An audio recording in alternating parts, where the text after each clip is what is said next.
El material docent és l'element on es recull el material que el professor va facilitant per a la realització del curs.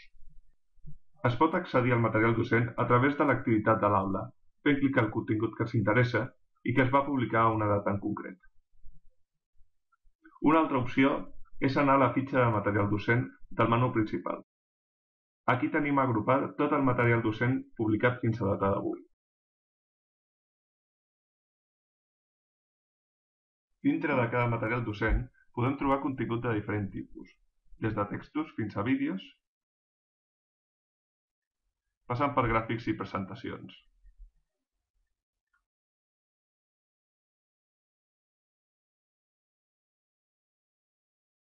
Si has acabat de visualitzar el contingut i vols continuar amb la lliçó següent, pots fer clic a Següent i accediràs al contingut nou. Si en canvi no tens quelcom clar i vols repassar alguna lliçó, pots fer clic a Tornar per anar al contingut anterior.